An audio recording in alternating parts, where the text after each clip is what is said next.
Assalamualaikum warahmatullahi wabarakatuh. Saya Nadifa Anggaya Putri dengan NIM 2141102010883. Video ini dibuat untuk memenuhi tugas UAS mata kuliah Bahasa Indonesia dengan dosen pengampu Bapak Dr. Teguh Trianton MPD. Di sini saya akan membahas tentang sejarah perkembangan bahasa Indonesia. Baik. Bahasa Indonesia adalah bahasa tonggak dan bahasa ibu negara kita. Walaupun Indonesia sekiranya memiliki ribuan bahasa daerah, namun bahasa Indonesia tidak pernah luput dalam sejarah. Bahasa Indonesia ini tetap ada, tetap dipakai menjadi bahasa resmi setiap masyarakat.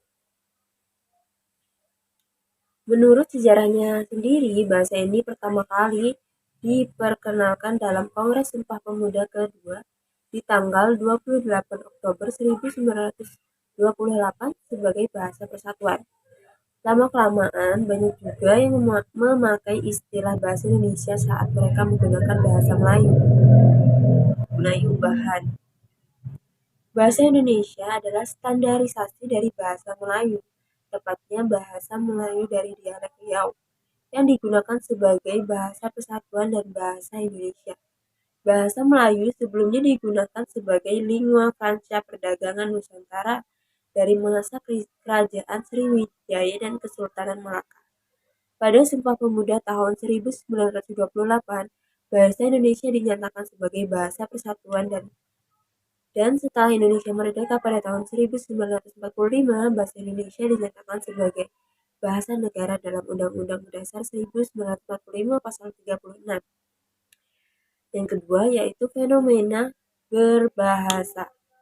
Banyaknya penggunaan bahasa gaul pada saat ini, yaitu bahasa gaul dalam bahasa sehari-hari.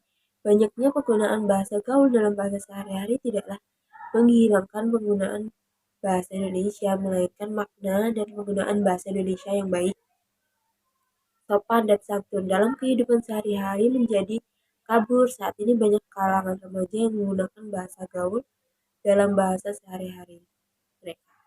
Bahkan, para remaja ini mulai menciptakan bahasa-bahasa gaul yang digunakan di kalangan mereka. Para remaja ini membuat bahasa Indonesia menjadi bahasa gaul dengan cara memplesetkan bahasa Indonesia. Terlalu banyaknya penggunaan bahasa gaul di kalangan remaja membuat prihatin bangsa ini. Para generasi muda yang diharapkan dapat memajukan bangsa dari segala aspek, inilah yang harus menjadi perbaikan bersama. Solusi yang dapat diberikan yaitu dengan menanamkan kecintaan dalam diri mereka terhadap bangsa Indonesia, terutama dalam penggunaan bahasa Indonesia. Yang ketiga, pengaruhnya yaitu pengaruh bahasa asing di era globalisasi terhadap bahasa Indonesia. Pengaruh tersebut ada yang berdampak positif dan juga ada yang berdampak negatif. Dampak positifnya yaitu bangsa Indonesia dapat mengikuti perkembangan internasional dengan lancar dan mampu bersaing dengan negara lainnya. Sedangkan dampak negatifnya yaitu bahasa Indonesia sedikit demi sedikit akan tergeser oleh bahasa asing.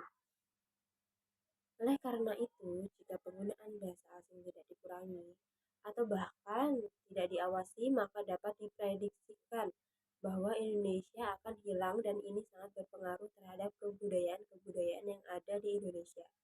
Cara menghadapi gempuran penggunaan bahasa asing ini di kalangan pelajar dan mahasiswa, bahasa asing selalu lekat dengan istilah globalisasi.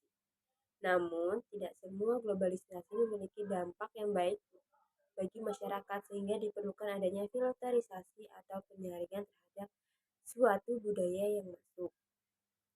Selain itu juga, kita harus mulai menanamkan kecintaan terhadap bahasa Indonesia itu sedari dini.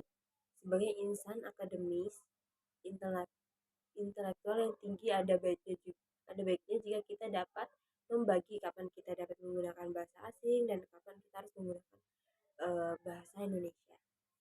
Baiklah, itulah tadi yang dapat saya sampaikan tentang sejarah perkembangan bahasa Indonesia. Semoga dengan adanya video ini bermanfaat untuk bagi yang menonton, bagi kita semua. Baik, saya Nadifa Anggra Putri. Terima kasih. Sekian. Wassalamualaikum warahmatullahi wabarakatuh. warahmatullahi wabarakatuh.